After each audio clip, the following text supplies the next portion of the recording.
मेहदीपट्टनम के कॉर्पोरेटर और साबिक मेयर माजिद हुसैन ने SBI कॉलोनी अयोध्या नगर में बल्दिया की निजामी कार्रवाई को रोक दिया। बताया जाता है कि उन्होंने मानसून के दौरान अवाम को राहत और इमदाद के कामों पर तवज्जो देने के बजाय JSMC की इस कार्रवाई पर शदीद एतराज़ किया। उन्होंने कहा कि बल्दिया को पहले तरक्याती कामों को मुकम्मल करना चाहिए। आपके बड़ों को बोल दो, उनको भी आपने करो।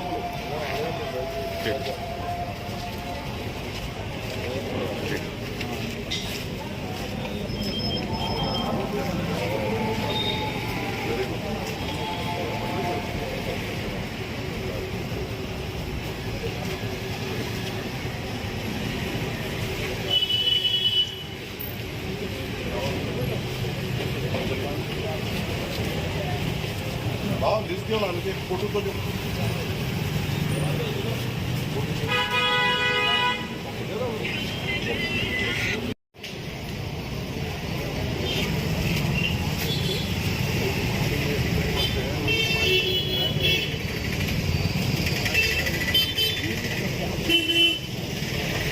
मेरे साथ ही आते हैं।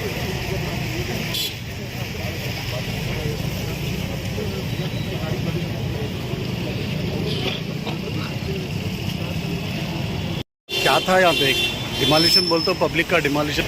आज GHMC की एक नई फॉर्म हुई इन्फोर्समेंट टीम करीबन नामपल्ली हल्के में 150 अनऑथराइज्ड कंस्ट्रक्शन की लिस्ट लेके आते हुए इन 150 इमारतों को आइडेंटिफाई करते हुए आज से डिमोलिशन ड्राइव शुरू की जा रही है। हमने जोनल कमिश्नर साहब से ये मुतालबा किया था और 3 महीने से ये कंटिन्यूस फॉलोअप कर रहे हैं। हम कई करोड़ों रुपए के तरक्याती काम नामपल्ली डिवीजन में जो सैंक्शन हुए हैं उनको अमली जामे पे लाना है। और हमें हमेशा ये बहाना बताया जा रहा था कि फंड्स नहीं है, और पिछले 1 महीने से तो हमें ये बहाना बनाया जा रहा था कि गुत्तेदार नहीं है, गुत्तेदारों की स्ट्राइक होने की वजह से काम शुरू नहीं किया जा रहा है। गुत्तेदारों की स्ट्राइक का बहाना हमारे डेवलपमेंट वर्क्स के वास्ते है, मगर जब 150 बिल्डिंग्स डेमोलिशन की बात आती है तो फौरी तौर पे GHMC का महकमा आ जाता है, मशीनरी आ जाती है, लेबर आ जाती है। हमारा सीधी तौर पे यही मुतालबा है कि अनऑथराइज कंस्ट्रक्शन बिल्कुल अनऑथराइज्ड है। आपको उस पर जो लीगल या जो भी तरीक़ेकार से आपको आगे बढ़ना है वो बढ़िए, मगर पहले जो तरक्याती काम है उनको पहले अंजाम दीजिए। आप तरक्याती कामों को नज़रअंदाज करेंगे और सिर्फ अपने कामों में दिलचस्पी लेंगे, ये हम होने नहीं देंगे। खासतौर से आली जनाब जाफर हुसैन मेरा साहब ने हमें ये इंस्ट्रक्शन दे के भेजा था। मैं यहाँ पे मौजूद हूँ, मेरे साथ मूसा भाई हमारे आसिफ नगर के कॉर्पोरेटर साहब यहाँ पे मौजूद हैं और यहाँ के तमाम इब्तदाई शुरू मोतमदीन यहाँ पे मौजूद होते हुए हमने आज मेहदीपट्टनम हल्के में करीबन इन लोग करीबन 8 बिल्डिंग्स के डेमोलिशन ऑर्डर्स लेके आए थे, जिनको हमने रुकाया है। और हमने ये मुतालबा किया है कि आप पहले तरक्याती काम यहाँ पे शुरू करें। हमारे आवाम को जो फ़ायदे के जो रोड्स हैं, मैं यहाँ पे कनका दुर्गा टेम्पल के एकदम सामने खड़े हुआ हूँ। यहाँ के पुजारी आपको बोल सकते हैं कि जब भी यहाँ बरसात का पानी आता है किस तरीके से यहाँ पानी ठहर जाता है। 3 महीने से हम कंटिन्यूसली प्रेजेंट कर रहे हैं यहाँ के पानी को सफाई करने के लिए और यहाँ के नाले की तोसी के लिए। वो काम बल्दिया नहीं करती है, मगर डेमोलिशन के लिए फौरन उनके पास महकमा और मशीनरी आ जाती है। ये काम को हम बल्दिया को करने नहीं देंगे। पहले हमारे तरक्याती काम को उनको ज़मीन पर उतारना पड़ेगा, फिर वो जो मर्जी आए करें, मगर पहले हमारे तरक्याती काम हमारी प्रायोरिटी है।